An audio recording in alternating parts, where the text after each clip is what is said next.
नमो अरिहंताणं।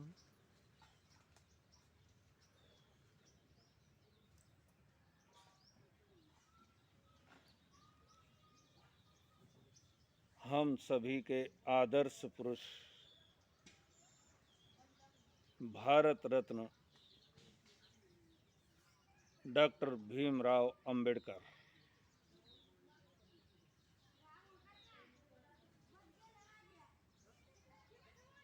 उन्होंने 3 शिक्षाएं हमें दी।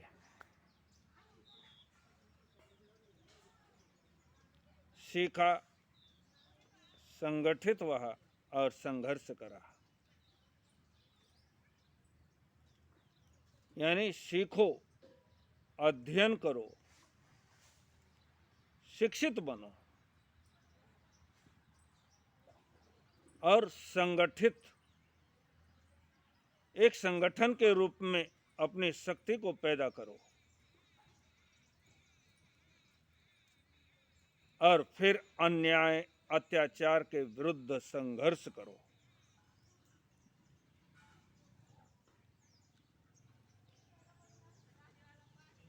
जिस समय वो एक विशेष वर्ग विशेष के लिए संघर्ष कर रहे थे,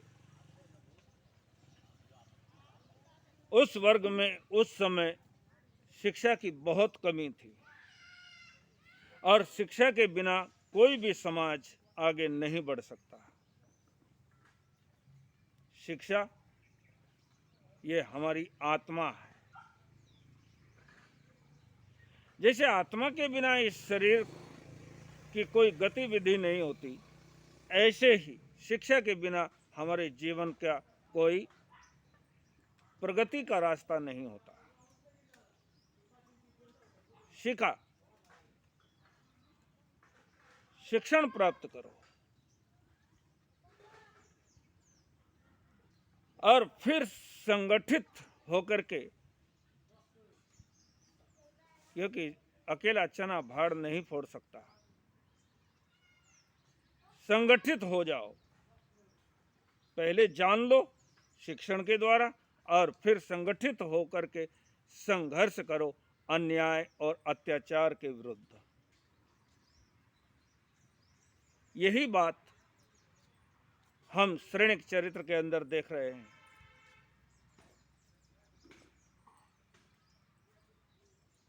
श्रेणिक लाख प्रयत्न करता है नंदीग्राम को नष्ट कर दूं।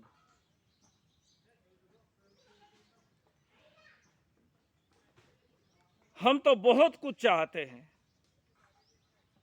लेकिन अगर हमारा रास्ता गलत हो तो हमें सफलता नहीं मिल सकती।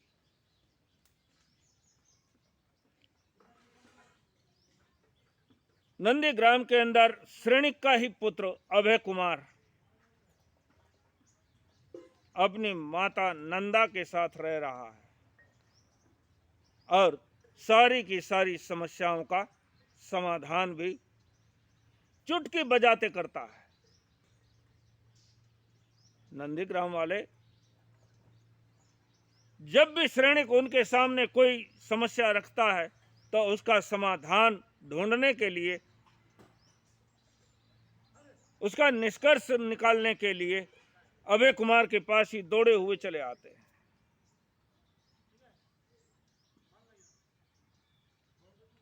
अभय कुमार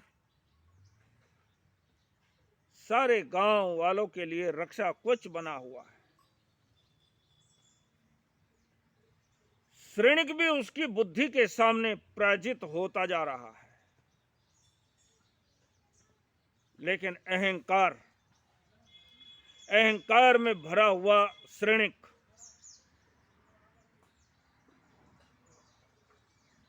मानने का नाम नहीं ले रहा।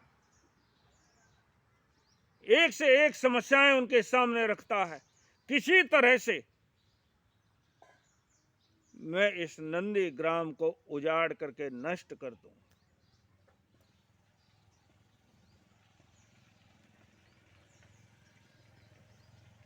श्रेणिक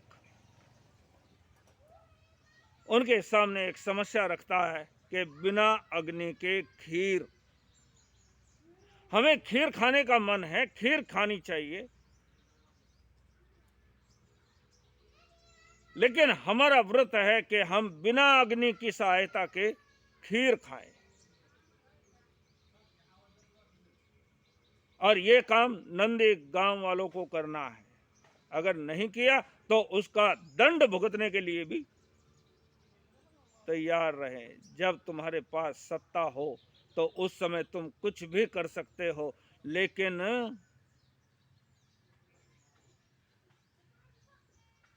उसके परिणाम तुम्हारे सामने ठीक नहीं होने वाले।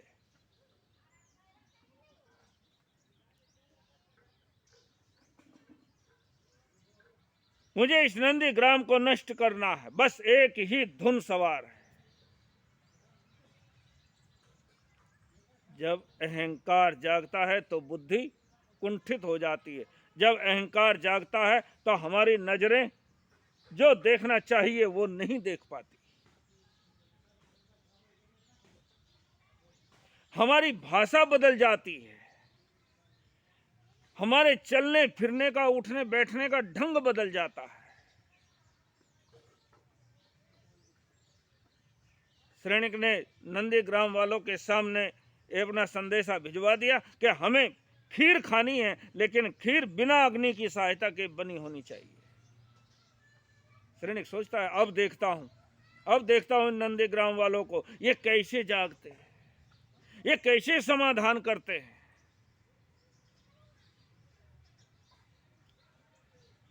और बिना समाधान के तो मैं इनको आसानी से दंडित कर सकता हूं।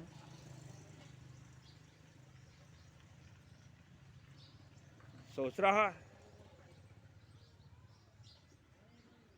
लेकिन अभय कुमार के पास जब ये बात पहुंची, उसने कहा, अरे वाह, हम खीर भेजने के लिए तैयार हैं, बिना अग्नि के खीर बना करके खिलाएंगे। हमारे राजा साहब की इच्छा है तो उनकी इच्छा पूरी करना ये हमारा कर्तव्य है।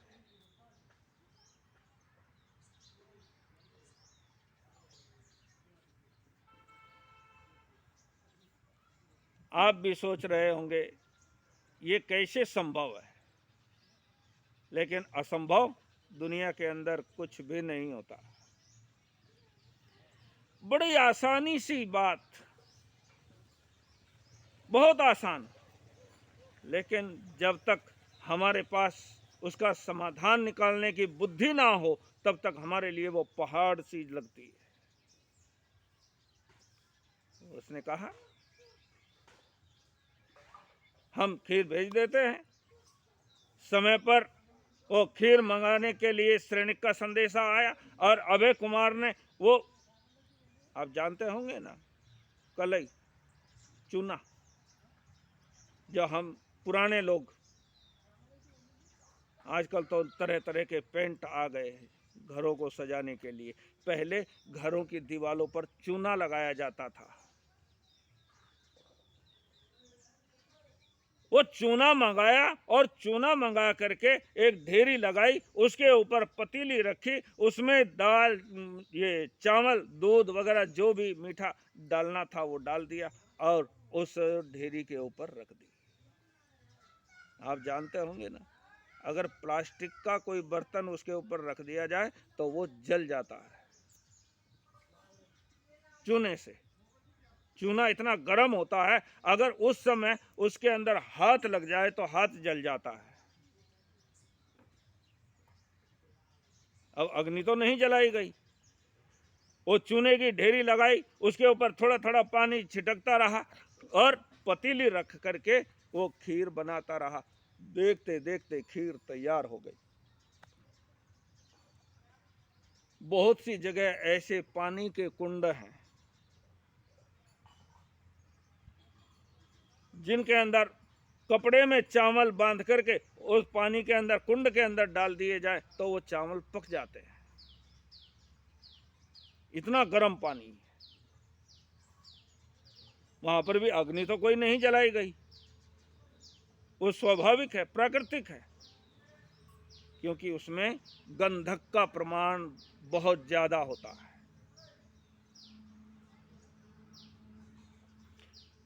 तो ऐसे अभय कुमार ने बुद्धिर यस्य बलम तस्य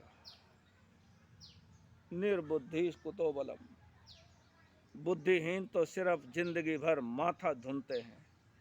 अभय कुमार ने खीर बनाई और खीर बना करके श्रेणिक के पास भेज दी। श्रेणिक ने पूछा, ये बिना अग्नि के खीर कैसे बन सकती है? उसने कहा, कैसे नहीं बन सकती। जान करके श्रेणिक भी शर्मिंदा होकर के चुप बैठने के अलावा कोई पर्याय उसके पास नहीं था। सीखा, शिक्षित हो, अपनी बुद्धि को प्रखर बनाओ, फिर संगठित होकर के संघर्ष करो।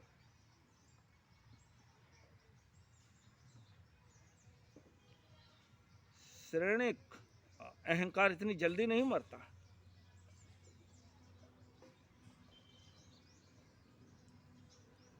कोई ना कोई तो ऐसी समस्या होगी जिसका समाधान इनके पास नहीं होगा।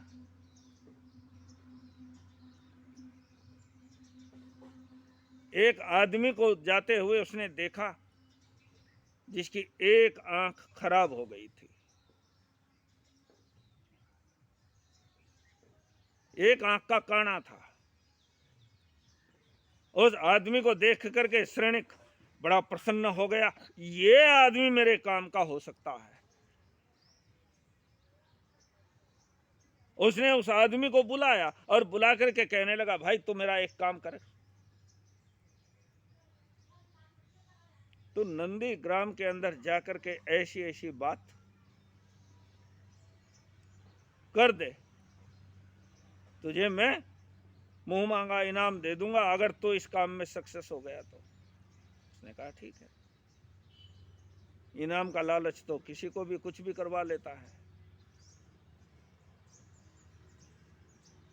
वो काना आदमी उस नंदी ग्राम के अंदर भेज दिया और जाकर के एक दरवाजे के ऊपर जो बड़ी सारी हवेली दिखाई दे रही थी, बड़ा पैसे वाला परिवार था, वहां उसके दरवाजे पर जाकर के खड़ा हो गया और जाकर के कहने लगा, भाई मैं बहुत दिन पहले तुम्हारे पिताजी के पास आया था जो आज इस दुनिया के अंदर नहीं है।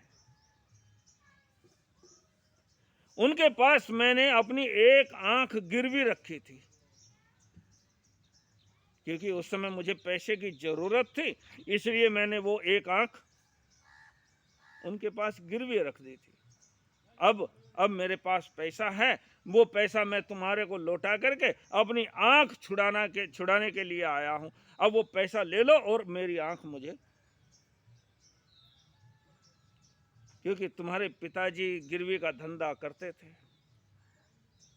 मैंने उनके पास वो गिरवी रख दी थी। वह आदमी सोचने लगा, गिरवी का धंधा तो हमारा पुराना है, लेकिन आंख भी कोई गिरवी रख देता है, ये तो कभी सुना नहीं।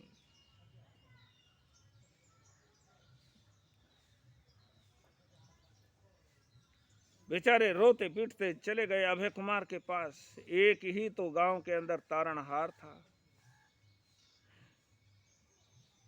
ये कौन सी समस्या आई? वो काना आदमी कह रहा है कि मेरी आंख, अगर तुमने मेरी आंख नहीं दी तो मैं तुम्हें राजा से दंडित करवाऊंगा, मैं उनके पास तुम्हारी शिकायत करूंगा, ब्याज सहित मैं तुम्हारा पैसा लौटाने के लिए तैयार हूं, लेकिन मेरी आंख दे दो। अभय कुमार ने कहा, आंख ठीक है, तुम्हें आंख चाहिए, हम देने के लिए तैयार हैं।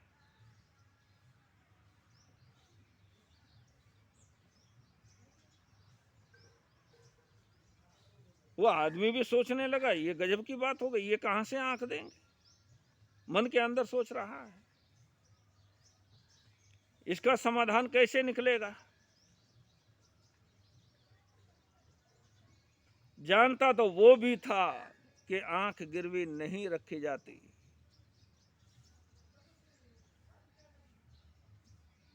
लेकिन बस उसे पैसे का लालच पुरस्कार पाने का लालच और श्रेणिक को अपने अहंकार के वशीभूत। अभय कुमार ने कहा, हम आंखें देने के लिए तैयार हैं। मुझे पता है तुमने इनके पिता के पास आंखें रखी थी, जरूर रखी थी। क्यों भाई, देते क्यों नहीं इनकी आंखें?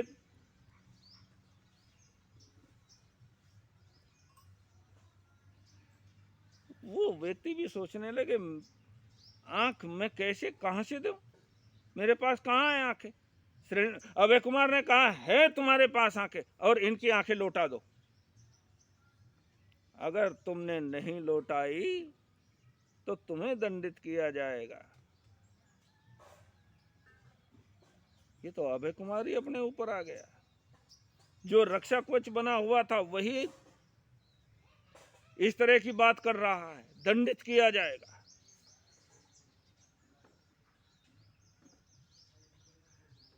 अभय कुमार ने कहा, मैं कल आऊंगा तुम्हारे पास, तब तक इसकी आंखें वापस कर देना, नहीं तो ओम शांति।